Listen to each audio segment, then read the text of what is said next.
Aimez vos sauveurs, il vous aime. Venez, il a brisé vos frères. Il veut vous recevoir lui-même. Ses bras vous sont ouverts.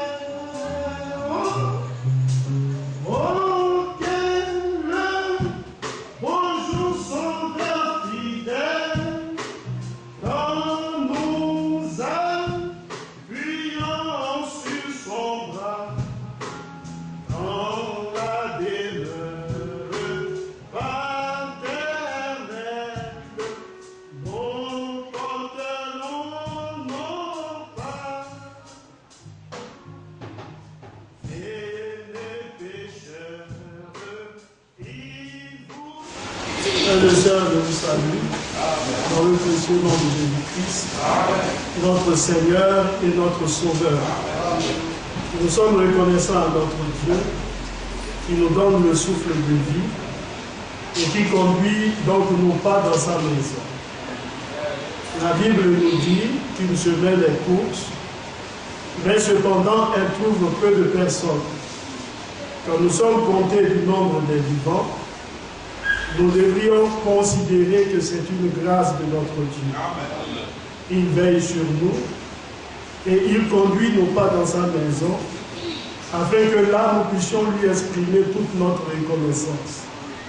On moyen des chants, et vous savez que la Bible nous dit qu'il siège dans la louange de son peuple, et aussi en écoutant sa parole, afin de nous préparer en vue de son retour.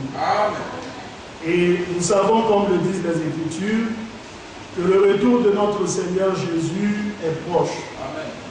Il viendra à l'heure où nous nous attendrons le moins. Et par la grâce de Dieu, certainement que nous verrons un peu cela aujourd'hui. Mais nous allons chanter un chœur. Vous savez que j'ai pour habitude de chanter, parce que chanter, c'est aussi bien. Nous chantons les louanges des grands de ce monde. Nous devons être plus joyeux, ne pas dire joyeux, de chanter les louanges de notre Dieu. Les séraphins, eux, la Bible nous dit, dans le livre d'Ésaïe, ils ne cessent de dire jour et nuit, Saint, Saint, Saint est l'Éternel des armées. N'est-ce pas? Nous allons essayer de lire ça un instant avant de chanter notre cœur. Je crois qu'il est écrit dans Ésaïe chapitre 6. Voyez, la Bible nous dit, l'année de la mort du roi Osias, je vis le Seigneur assis sur un trône très élevé. Alléluia. Et il est bien que la Bible nous ait montré la grandeur de ce trône. Ce n'est pas un petit trône. Les rois de ce monde, ils ont des trônes que nous considérons être élevés. Mais le trône de notre Dieu, il est encore plus élevé.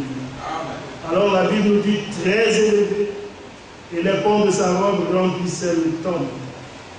Des séraphins se tenaient au-dessus de lui. Ils avaient chacun 6 ailes, 2 dont ils se couvraient la face, 2 dont ils se couvraient les pieds, et 2 dont ils se servaient pour voler.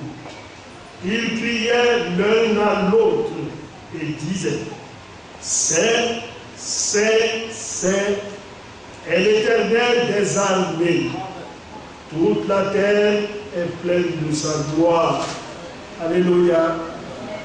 Alors ces anges-là ne font que chanter la grandeur de Dieu dans le ciel. Alléluia. Et nous qui avons été rachetés, n'est-ce pas? Le Seigneur n'a jamais racheté un ange, mais c'est nous qui l'avons racheté. Alléluia. Nous devrions encore plus le louer, parce que nous étions perdus, mais il nous a rachetés par plus grâce. Que son nom soit loué. C'est merveilleux de savoir qu'il nous aime si tant. Lorsqu'il descendra dans les airs, la Bible nous dit que nous irons à sa rencontre. Et lorsque nous le rencontrerons dans les airs, lui nous conduira pour le souper des noces de l'agneau. Et la Bible nous dit, nous serons pour toujours réunis avec lui. C'est une consolation au milieu de tant d'épreuves, de difficultés, de savoir que notre Dieu, lui, veille sur nous et qu'il nous réserve dans le ciel quelque chose de grand. Vous savez qu'il est aussi écrit, tu ne conduis pas ton conseil, n'est-ce pas? Et après, tu me feras voir ta gloire. C'est vrai que le conseil de notre Dieu vient d'abord, et après le conseil, lorsque nous lui sommes fidèles, alors lui, il nous fait voir sa gloire. Alléluia. Que le nom du Seigneur soit béni. Nous allons lire dans le livre de Proverbes, Proverbes, le chapitre 19.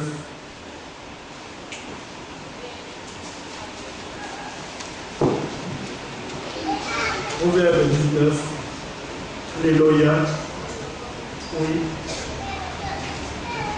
Le verset 16.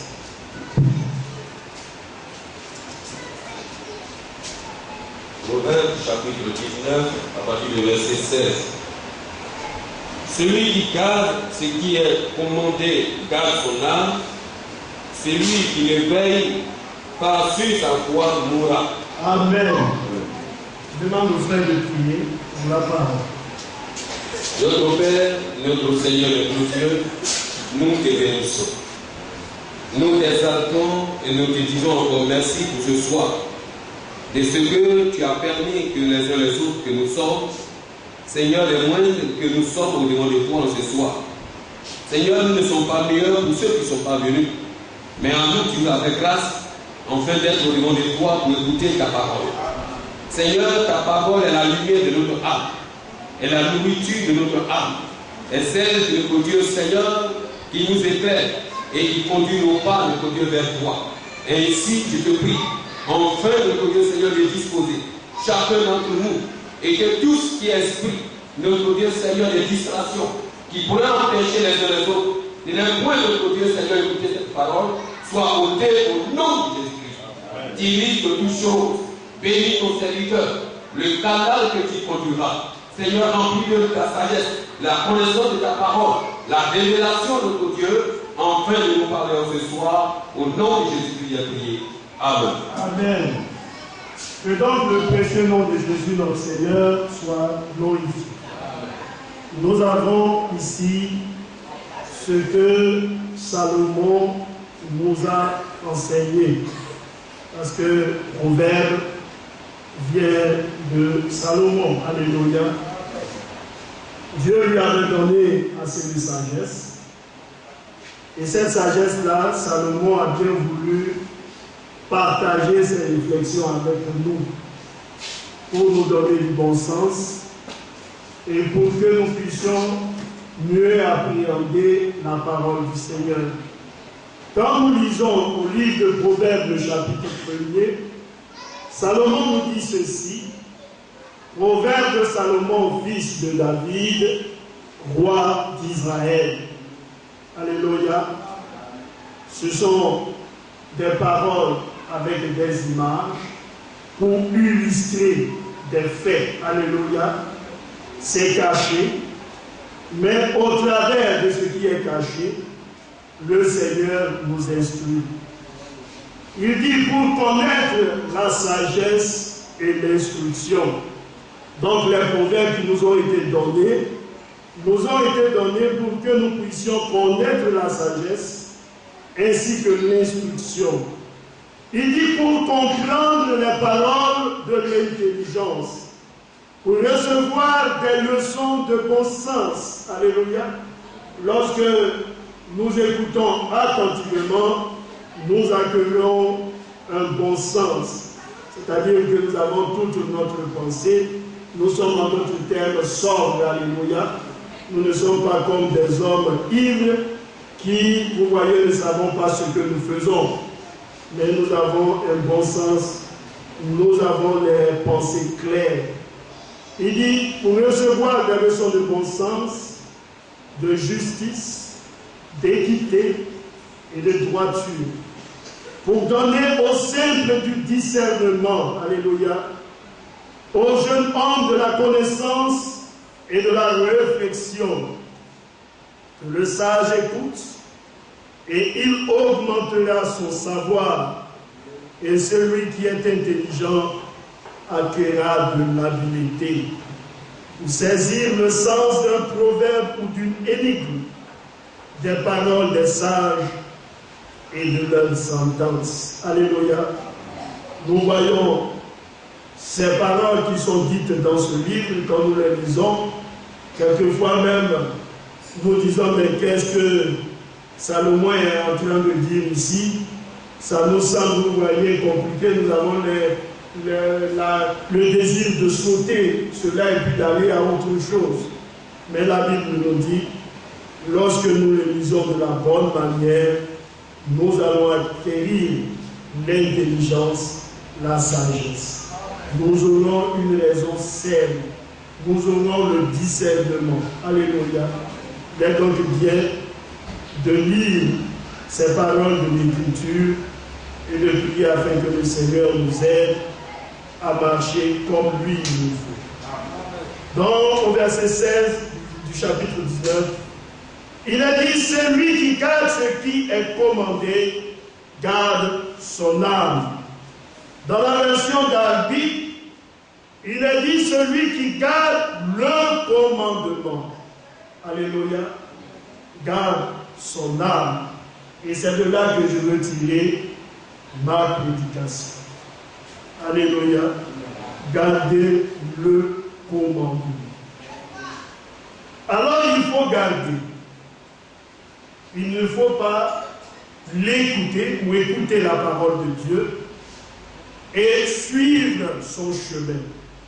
Vous savez que le Seigneur disait par un des prophètes, les enfants d'Israël, ils te prennent pour un beau chanteur qui a une voix mélodieuse. Et ils se disent l'un à l'autre, allons écouter l'homme de Dieu. C'est un plaisir pour eux de venir dans la présence de Dieu, d'écouter ce qui est dit et de retourner en suivant leur chemin, leur voie. Mais pour le Seigneur, lorsque nous venons dans sa maison, la Bible nous dit que nous devions prendre garde à nos pieds pour ne pas lui offrir le sacrifice des insensés. Parce que justement, l'insensé ne sait pas qu'il fait mal. Mais lorsque nous venons dans la maison de Dieu, nous devrions venir de la bonne manière, avec une bonne disposition, pour rencontrer notre Seigneur. Vous savez que le prophète le disait, si vous venez avec pour désir de trouver des erreurs dans un prédicateur, de trouver des erreurs dans la parole qui est prêchée, alors il dit, vous en trouverez beaucoup. Le Seigneur permettra que vous trouviez assez. Mais quand vous venez pour rencontrer le Seigneur, et vous désirez que ce soit le Seigneur qui vous parle, alors le Seigneur lui-même vous instruira. Amen. Alléluia. Et là, c'est quelque chose que les enfants de Dieu gardent dans leur cœur. Nous venons pour rencontrer le Seigneur. Si je devais aller voir les frères, je n'irai pas voir le frère en pensant que le frère dira du mal d'un autre frère. Mais j'irai voir le frère dans le but de communier avec lui. Alléluia. Et alors que nous allons dans cette pensée, tout ce qui se passe de la bonne manière. Nous vivons la fraternité vrai. Mais lorsque nous allons, ou nous marchons avec des pensées que déjà nous nous sommes faits au préalable, il est normal que les choses ne se passeraient pas bien. Alors la Bible nous dit, celui qui garde donc le commandement, il garde son âme. Gardez le commandement. Mais qu'est-ce que le commandement? Parce que quand nous lisons les Écritures, nous voyons qu'au travers des Écritures, il y a plusieurs commandements. Quand nous prenons le Seigneur qui rencontre le peuple d'Israël, qui les amène à sortir du pays d'Égypte, dans le livre d'Exode, il nous a parlé des 10 commandements. Tu ne tueras pas, tu ne voleras pas, tu ne commettras point d'adultère, tu ne convoiteras pas la maison de ton prochain, sa femme, ainsi de suite. Tout ça, ça fait partie des commandements. Les commandements qui avaient été inscrits sur des tables de pierre, alléluia, et dont Moïse avait détruit, et le Seigneur en a refait et il lui a donné les commandements. Alléluia. Oui, bien aimé. Mais les commandements, qui sont plusieurs, sont résumés en un. C'est pourquoi là, il est parlé du commandement. Ce qui est commandé ou le commandement. Nous allons lire dans le livre de Deutéronome, le chapitre 30, et nous allons voir ce que nous dit le Seigneur. Alléluia. Nous marchons avec les deux ailes du grand aigle. Alléluia. Et nous voyons que ce que nous dit le Seigneur au travers des Saintes Écritures dans l'Ancien Testament, il nous le dit aussi dans le Nouveau. Afin que, en marchant, nous sachions que l'Ancien est tout aussi important que le Nouveau. Et si nous volons avec une seule aile, il est normal que nous ne serons pas en équilibre. Quand vous prenez un avion dans les ailes, il a besoin des deux ailes. S'il a seulement une seule aile, il est normal qu'il y aurait un crash. Vous prenez l'oiseau dans le ciel, il a besoin des deux ailes pour garder son équilibre et pour planer dans les airs. S'il lui manquait une seule aile, alors il est normal que l'oiseau chuterait. Il nous faut l'Ancien et le Nouveau Testament. Alléluia. Nous allons lire dans le livre de Deutéronome 30, verset 1. Oui, frère, tu peux lire. Deutéronome chapitre 30, verset 11. Ce commandement que je te prescris aujourd'hui n'est certainement point au-dessus de tes forces et hors de ta portée. Alléluia. Notre Seigneur avait donné plusieurs commandements.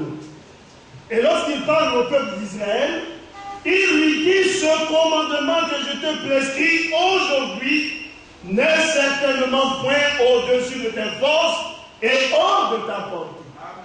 La bonne parole de Dieu qui nous est donnée. Alléluia. La Bible nous dit, quand nous gardons le commandement, ainsi nous gardons notre âme. Alléluia. L'homme est composé de trois, ce qu'on appelle de trois sphères, de trois parties. Du corps, de l'âme et de l'esprit. Alléluia. Nous lisons dans le livre de la Genèse, la Bible nous dit, Genèse au chapitre 2, lorsque le Seigneur a fait l'homme, il l'a fait à partir de la poussière de la terre. Il a soufflé dans ses narines un souffle de vie, et l'homme est devenu une âme vivante. Le corps que nous avons, c'est ce corps qui est censé retourner à la poussière. Alléluia. Mais à l'intérieur de notre cœur, il se trouve une âme. Et notre Seigneur nous dit, n'ayez point peur de celui-là qui peut détruire le corps, mais vous devez craindre celui-là qui a le pouvoir de détruire et le corps ainsi que l'âme. C'est pourquoi lorsque nous lisons les Écritures, nous voyons que Lorsqu'un homme vit, il est normal qu'il meure conformément à ce qui est dit après le péché. N'est-ce pas? Tu es poussière, tu retourneras à la poussière. Alléluia. Et ça, c'est quelque chose que chaque homme vit dans ce monde. Mais avec l'âme, c'est quelque chose de tout à fait différent. Quand nous lisons le livre d'Apocalypse, alors il est parlé de la seconde mort, n'est-ce pas? Et la seconde mort, ce n'est rien d'autre que la destruction de l'âme. Lorsque le jugement du trône blanc sera manifesté, tel que dit le livre d'Apocalypse, le chapitre 20, alléluia, la Bible nous dit que la mer rendit ses morts, alléluia, les morts. Oui, frère, et ça c'est une réalité. Jean dit, je vis devant le trône des petits et des grands, tous rassemblés, et les livres furent ouverts, et le livre de vie. Et chacun fut jugé d'après ce qui était écrit dans son livre, bien sûr, à lui. Alléluia. Oui, bien-aimés. Alors, nous avons des biographies qui sont racontées ici et là, mais ça, ce sont des biographies où on raconte généralement ce qui nous est favorable. Dieu, il dit qu'il a toute l'histoire de notre vie. Alors, ils seront jugés d'après ce qui est écrit dans leur livre, alléluia. Et si celui qui était jugé n'était pas trouvé inscrit dans le livre de vie, il était jeté dans les temps de feu. Et la Bible l'a appelé la seconde mort. Parce qu'il y a la première mort, ça c'est la mort où généralement le corps est retourné dans la poussière. Mais cette mort, elle frappe le juste et les méchants. Alléluia. Amen. Mais la seconde mort, elle n'atteindra pas les enfants de Dieu. Ce n'est pas possible. Alléluia. Parce que Jésus, notre Seigneur, il nous a réservé la vie éternelle. Il nous l'a donnée. Alléluia. Oui, bien aimé. Mais pour celui qui n'était pas trouvé inscrit dans le livre de vie, il est jeté tout simplement dans les temps de feu. Jusqu'à ce que l'âme soit entièrement consumée. Alléluia. Oui, bien aimé. Et il y a ce que nous les hommes, nous n'arrivons pas à comprendre. Lorsqu'on prend un morceau de bois qu'on frappe un homme, le corps ressent un choc. Lorsque un homme, il est injurié, ce n'est pas le corps qui prend un coup. Mais à l'intérieur de lui et dans son cœur, il est blessé. Ça l'amène même à lancer des coups de poing. Bon, on dirait qu'il n'a pas reçu de choc sur son corps. Alléluia.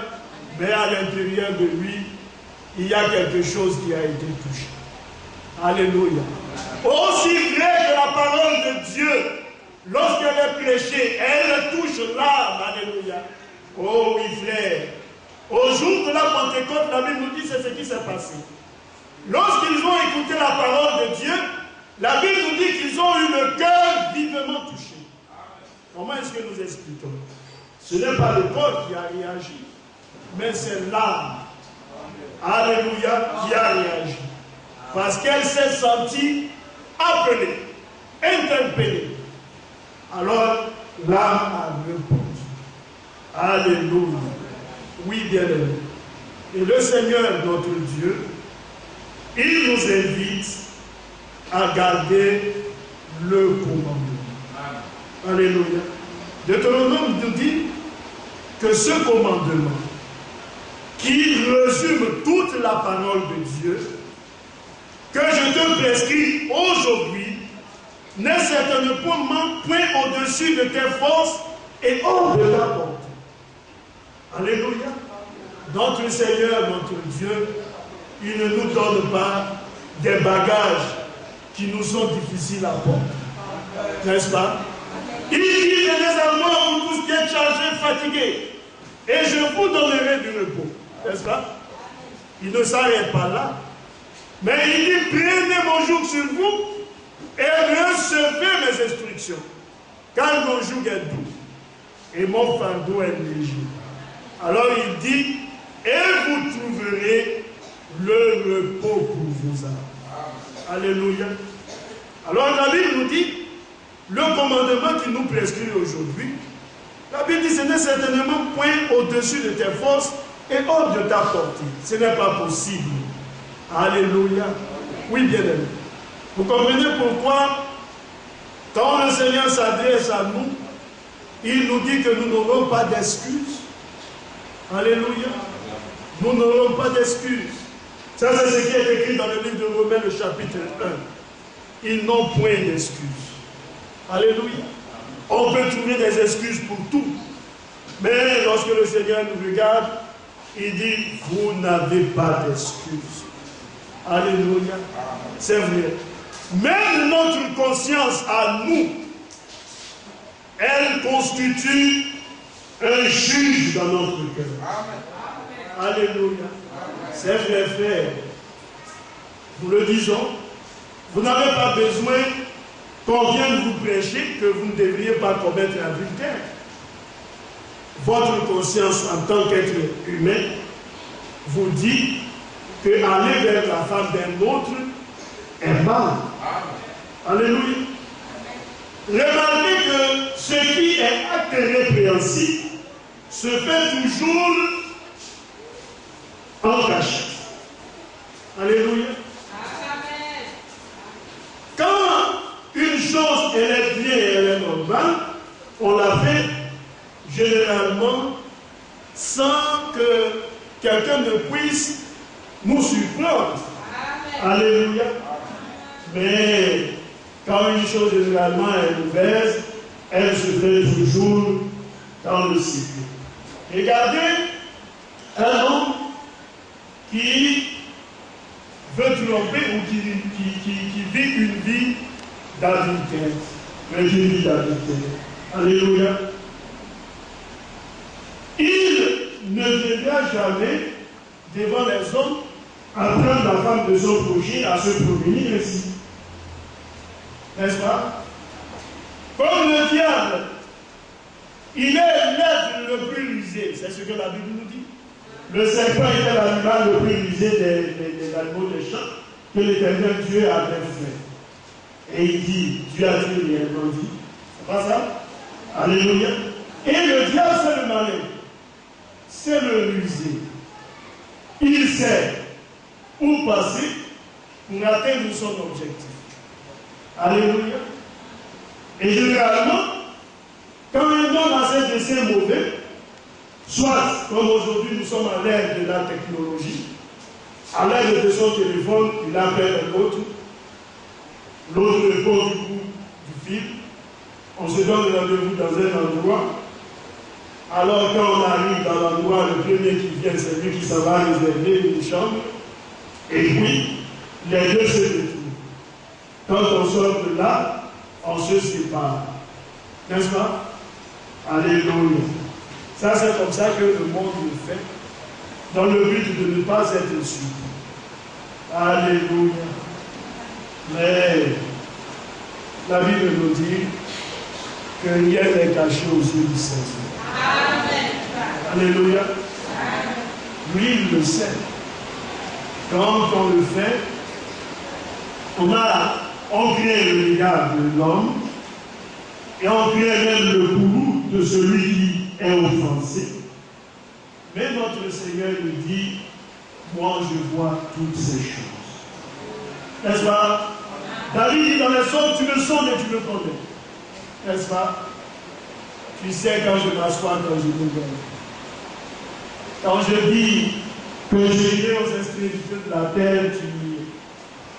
Lorsque je dis les ténèbres seront pour moi comme un manteau, c'est alors qu'elles sont une lumière devant nous. Alors il dit, où irai-je loin de ton esprit? C'est vrai, frère. Notre Seigneur, il nous connaît. Et encore, il nous connaît mieux que nous-mêmes nous le pensons. Alléluia. Il nous connaît mieux que nous-mêmes. Alléluia. Alors, ce commandement que je te prescris aujourd'hui n'est certainement pas au-dessus de tes forces et il n'est pas aussi hors de ta porte. Les excuses n'ont pas leur place. Parce que notre Seigneur, pour lui, il nous a tout donné. N'est-ce pas? Il dit, s'ils se sont corrompus, la faute n'est pas à moi. Mais pourquoi? Si le Seigneur a mis tout à notre disposition, il est normal que la faute ne peut pas lui être... Vous voyez, on ne peut pas lui attribuer la faute. Mais prenez un homme qui lui n'a donné aucune éducation à son enfant. Et l'enfant qui se retrouve demain être un délinquant. C'est vrai que l'enfant, étant majeur, il pose des actes qui sont répréhensibles dans la société. Il sera jugé et il sera emprisonné. Mais néanmoins, on reconnaîtra que le père n'a pas été un bon père. Pourquoi? Parce qu'il n'a pas mis tous les atouts aux côtés de son fils pour le discipliner. N'est-ce pas? C'est pourquoi lorsque nous lisons les Écritures, la Bible nous dit les pères que nous avons aujourd'hui, ceux qui nous ont engendrés, la Bible nous dit qu'ils nous disciplinent pour peu de jours. Pourquoi? Parce qu'ils ne sont pas des êtres éternels, qu'ils sont appelés un jour à partir. Mais le Seigneur, lorsqu'il nous discipline, il nous discipline pour nous conduire à la vie. Alléluia. N'est-ce pas vrai? Alléluia. Notre Seigneur n'est pas notre grand-père. N'est-ce pas? Il n'est pas notre grand-papa, mais il est notre Père. Il a été le Père pour les croyants du premier âge et il continue à être le Père de ceux qui appellent à lui. Quand nous prions, Jésus a dit, dites, notre Père qui est au ciel. N'est-ce pas? Jamais notre grand-papa, parce que le Seigneur nous l'aime. Il n'est pas dans le ciel pour que tu dises qu'il montera pour nous au ciel et il ira nous le chercher. Le Seigneur le dit pour dire au peuple d'Israël, vous n'avez aucune excuse. Ne cherchez pas d'excuse lorsque vous transgressez ma parole. Alléluia. Vous ne pouvez rien dire qui serait, vous voyez, des moyens de vous justifier. Parce que quand le Seigneur il nous regarde, il nous conduit. Ce qu'il nous dit de faire, il sait que nous pouvons le faire. Alléluia. Oui, il ne nous donne jamais des bagages puissants. Afin que nous le mettions en pratique. Il n'est pas de l'autre côté de la mer pour que tu dises qu'il passera pour nous de l'autre côté de la mer et il ira nous le chercher, qui nous le fera entendre. Alléluia. C'est vrai, frère. Aujourd'hui, nous ne pouvons pas nous excuser devant le Seigneur. Aussi vrai, bien-aimés, que nous voyons, nous n'ignorons pas que notre Seigneur, dans chaque âge, a parlé aux hommes, n'est-ce pas? Quand il parla au peuple d'Israël, il dit, aucune personne ne peut entendre le Seigneur et vivre Moïse. Mais nous voulons que le Seigneur, lui, il puisse te parler. Et toi, tu nous parleras en retour. Il ne pouvait pas entendre cette voix. N'est-ce pas? Et le Seigneur a dit, s'il pouvait toujours avoir ce cœur. Et qu'est-ce que le Seigneur a fait? Il s'est choisi des prophètes afin de parler d'esprit son peuple. Et même là, quand le Seigneur s'est choisi des prophètes, les hommes perdent toujours leur cœur à la voix du Seigneur. Alors le Seigneur dit, il n'est pas de l'autre côté de la mer pour que tu dises, qui passera pour nous de l'autre côté de la mer et ira nous le chercher. Qui nous le fera entendre? Qui nous fera entendre la parole? Oui, bien-aimés. Aujourd'hui, notre Seigneur vous a parlé au moyen de son prophète. Alléluia. Est-ce que nous avons des excuses? Est-ce que la dénomination aura des excuses? Elle n'aura pas d'excuses. Parce que Dieu nous a parlé. Il n'a pas simplement fait que nous parler, mais il a confirmé sa parole. Et ça, c'est ce que nous disent les Écritures. Je confirme la parole de mes envoyés. Alléluia. Il a confirmé. Oui, bien aimé. Quand notre Seigneur a envoyé son prophète, vous savez, pour s'identifier aux Écritures, vous savez que le prophète, il aimait lorsque il était dans les réunions où le discernement était manifesté, il parlait toujours du signe du Messie. C'est pas ça? Et vous savez que le signe du Messie, ce n'est rien d'autre que Genèse le chapitre 18. Lorsque le Seigneur, tournant le dos, révélait ce que disait Sarah dans son cœur. N'est-ce pas? C'était ça le signe du Messie. C'était ça aussi lorsque le Seigneur regardait Nathanaël et il dit, quand tu étais sous le figuier, moi je t'ai vu, je te connais. N'est-ce pas? Quand il regarde Simon et qu'il dit, mais s'il savait quel était ce genre de femme qui était là à ses pieds brûlés, alors il n'aurait pas permis. N'est-ce pas? Il dit, Simon, je suis entré chez toi, tu n'as pas la vérité. Parce qu'il connaissait ce qui était dans son cœur. Amen. Jésus discernait les pensées des hommes. Ses disciples disaient, mais qui est le plus grand parmi nous? Quand il a regardé, lui il a discerné, n'est-ce pas? Il dit, celui qui veut être parmi vous le plus grand, qu'il soit le serviteur. Parce qu'il les connaissait. La femme en puits, lorsqu'elle s'est tenue là, et qu'elle lui a dit, donne-moi de l'eau à boire, afin que je ne vienne plus ici pour puiser de l'eau, il lui dit, va et appelle ton mari. Et il lui révèle le secret de son cœur. Amen. Quand elle a écouté, elle dit, n'est-ce pas là le Messie? Alléluia. C'était le signe, n'est-ce pas? Et quand Dieu a envoyé son prophète, il a manifesté le même signe. Alléluia. Alors le Seigneur n'a pas fait simplement que nous envoyions un messager pour lécher la parole, mais le Seigneur a confirmé la parole. Amen. Alléluia. C'est vrai, frère. Alors, on ne peut pas dire qu'il nous le ferait entendre, parce que le Seigneur nous a envoyé un messager, et le Seigneur suscite un ministère dans l'Église pour que les saints soient édifiés. Ça, c'est ce que nous dit le livre d'Éphésiens. Il a choisi, étant monté, il est monté avec des captifs et il a fait des dons aux hommes. Il a donné aux uns d'être des apôtres, d'être des prophètes, d'être des évangélistes, d'être des pasteurs et des docteurs en vue du perfectionnement des saints. Amen. Alléluia. Oui, bien-aimé. Alors, quand nous comprenons cela, les chaises ne peuvent pas être vides. Un frère ne peut pas s'asseoir délibérément chez lui et se donner toutes sortes de raisons. Non, bien aimé. Si nous voulons avoir le savoir, nous devons savoir que le savoir, il est dispensé dans la maison du Seigneur. Dans le livre d'Apocalypse, la Bible nous dit, celui qui lit est béni et ceux qui écoutent sont bénis. Le prédicateur qui prêche la parole du haut de la chair, il reçoit la bénédiction et le peuple qui écoute est en retour béni. Alléluia. C'est ainsi que nous marchons. C'est ainsi que nous sommes perfectionnés. Et c'est en ce moment que disent les Écritures, nous parvenons à l'unité de la foi, à la connaissance du Fils de Dieu. Et nous ne sommes plus des errants.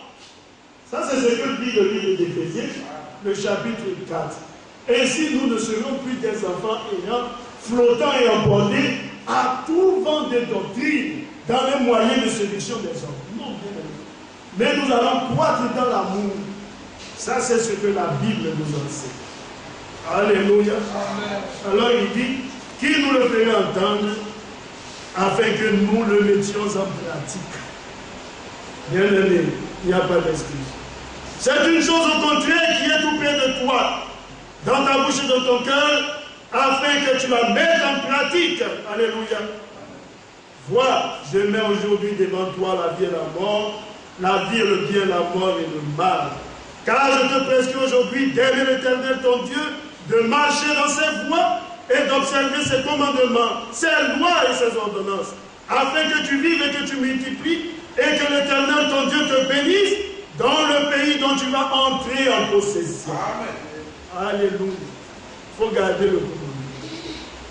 Et lorsque nous gardons le commandement, la Bible nous dit que nous gardons aussi la vie. N'est-ce pas? Amen.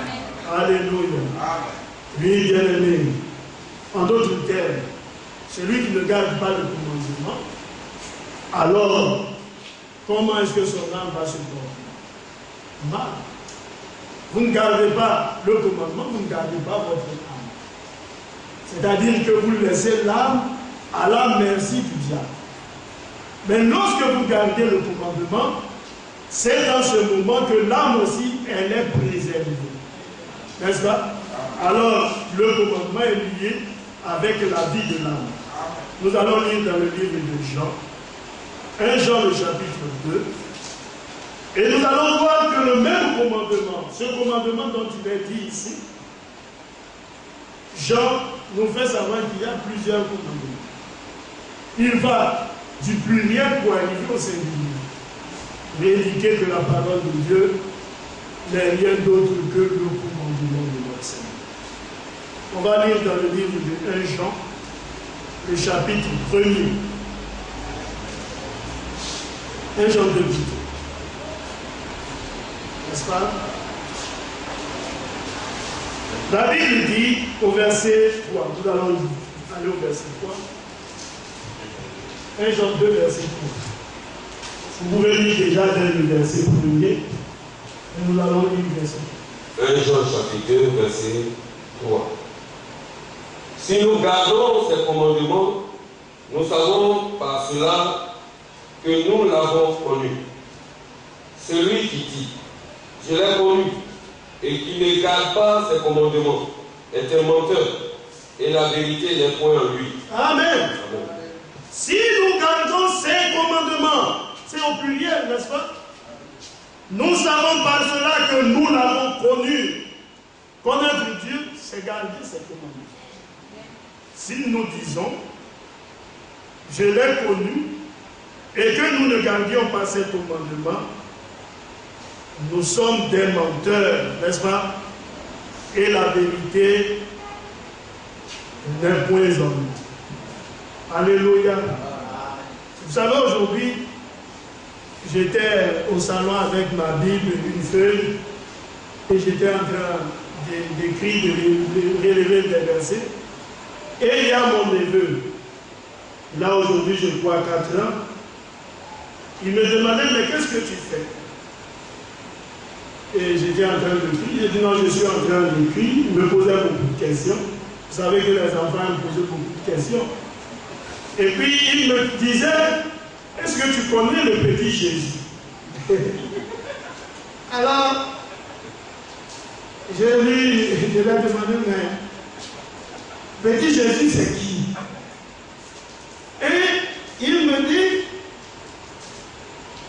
il faut le demander aux chrétiens. Et il me dit, aux vrais chrétiens. Alors, je l'ai regardé, ça m'a surpris. C'est qu'il me disait, pourquoi? Il dit aux chrétiens, et il ajoute après, aux vrais chrétiens. Alléluia. Même par la bouche des enfants, Dieu nous parle. Alléluia. Aux vrais chrétiens.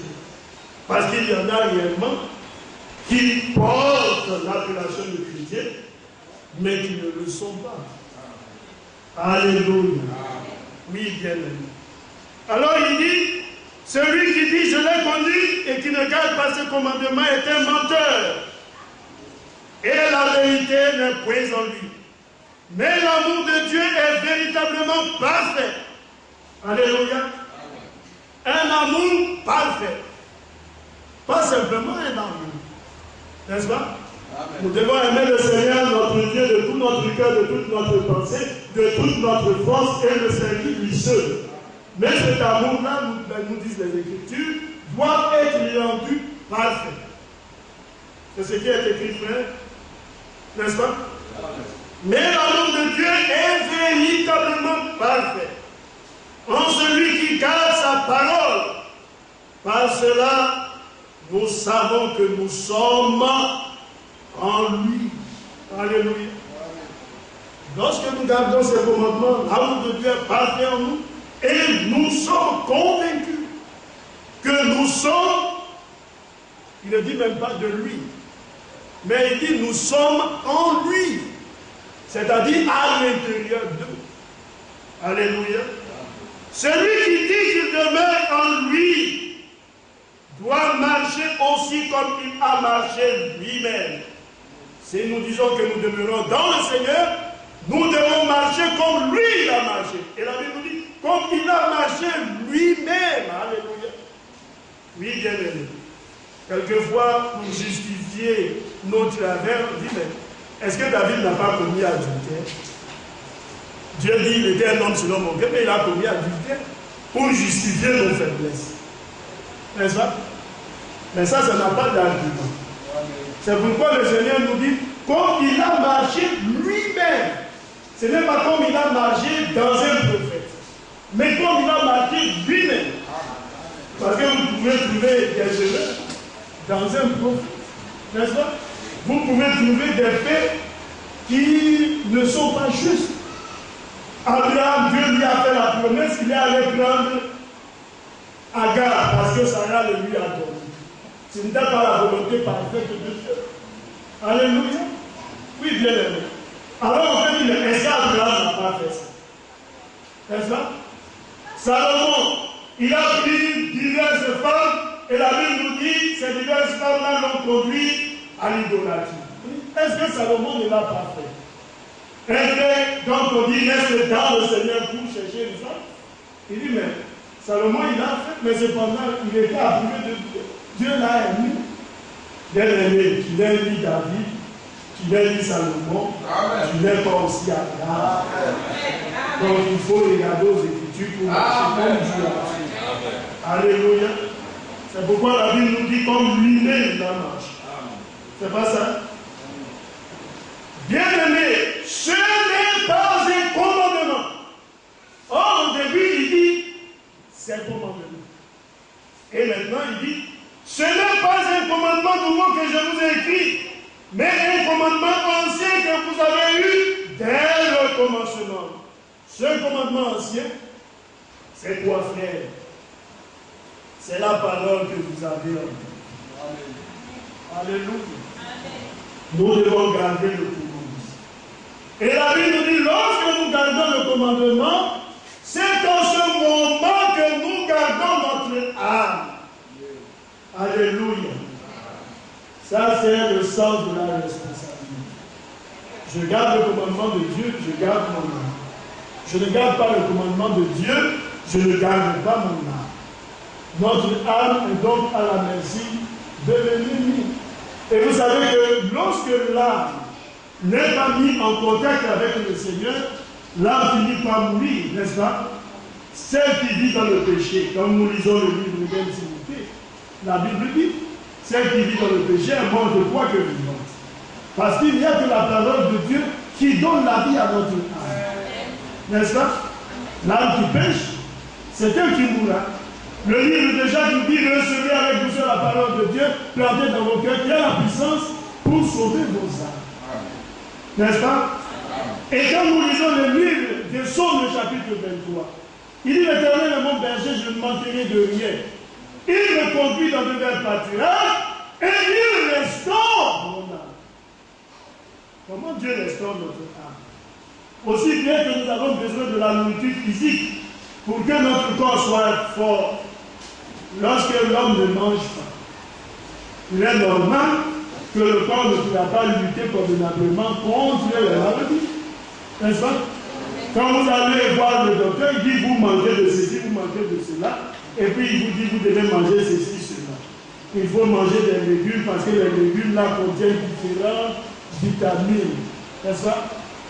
C'est de la même manière que notre âme a besoin d'être restaurée. Donc l'âme aussi a besoin de manger pour être forte. Alléluia. Oui, bien aimé. Alors, Nous allons continuer au verset 7. Il dit, ce commandement ancien, c'est la parole que vous avez entendue. Toutefois, c'est un commandement nouveau que je vous écris, qui est vrai en lui et en vous. Car les ténèbres se dissipent et la lumière véritable paraît déjà. Alléluia. Ce commandement est venu. Lorsque nous recevons cette parole de Dieu à l'intérieur de notre cœur, il est normal, nous disent les Écritures, que les ténèbres puissent se dissiper. Alléluia. Les ténèbres doivent se dissiper. Lorsque la lumière, le courant était coupé, on ne se voyait pas, n'est-ce pas? Quand ils ont coupé le courant, est-ce que vous pouvez voir la chair? Ce n'est pas possible. Mais lorsque la lumière est venue, la lumière a chassé les ténèbres. La salle est éclairée, mais regardez un peu le derrière, même au niveau du couloir. Il fait noir parce qu'il n'y a pas de lumière dans ce couloir. La lumière ne peut cohabiter avec les ténèbres. N'est-ce pas? Comme le Seigneur ne peut en même temps se trouver avec les diables, maintenant vous ne pouvez pas servir Dieu l'incarnation. Ça, c'est ce que la Bible nous dit. S'il aimera l'un, et il haïra l'autre. Et vous pouvez aimer Dieu et moi. Ce n'est pas possible. On peut servir Dieu et le diable. Ça, c'est ce que la Bible dit. Et Paul l'a illustré dans le livre des Corinthiens. Moïse, lorsque Dieu lui a révélé le livre de la Genèse, il nous l'a aussi dit. C'est le Seigneur qui a dit, à partir de Genèse de chapitre 1, il a manifesté la lumière et il y a eu une séparation. Dieu a appelé le jour, n'est-ce pas? La lumière le jour et les ténèbres il a appelé nuit. Ainsi il eut le premier jour. Et nous aimons à dire que notre Dieu, il est un Dieu de séparation. Alléluia. Oui, bien-aimés, nous devons garder le commandement. Nous devons garder la parole de Dieu, telle qu'elle nous a été donnée. Et notre bien-aimé aime à prêcher sur ce passage de Deutéronome, qui nous dit que nous devons garder la parole telle qu'elle nous a été donnée. Alléluia. Nous ne devrions ni ajouter ni retrancher. Oui, bien-aimés, c'est lorsque les hommes veulent devenir ou veulent se faire remarquer qu'on rentre dans beaucoup de problèmes. Mais il faut être simple. Alléluia. Il faut être assez simple. Vous savez, aujourd'hui, j'étais en train de suivre, à partir du net, je suivais une prédication. C'est une prédication d'un frère du message, mais un frère qui croit au tonnerre. Je ne vais pas dire ici son nom. Il croit au tonnerre, mais il ne parlait pas surtout des tonnerres. Il répondait aux différentes questions. Et ce frère, il mettait les frères en garde contre les fausses doctrines. Vous savez, aujourd'hui, il y a des choses que les hommes disent que nous, ici, nous ignorons. Hein. Mais il y a beaucoup de choses invraisemblables qui sont dites dans le message. Il y en a aujourd'hui du fait que Dieu a utilisé son prophète, qui nous a donné le message, qui disent que notre frère Branham, il est Elohim. Frère, on ne sait pas où les frères ont tiré ces choses. Comment frère Branham peut-il être Elohim? Oui, bien aimé, mais Elohim c'est qui? Elohim c'est Dieu. Celui qui vit par lui-même, qui existe par lui-même. Et lorsqu'on prend la définition d'Elohim, on dit Elohim, c'est le nom pluriel de Dieu. Pas qu'il y ait des dieux, mais c'est Dieu avec ses attributs. L'attribut de sauveur et ainsi de suite. Et des frères, je ne dis pas des païens ou des dénominationnels, Mais ce sont des frères qui croient des choses comme ça. Dit frère Branham, c'est...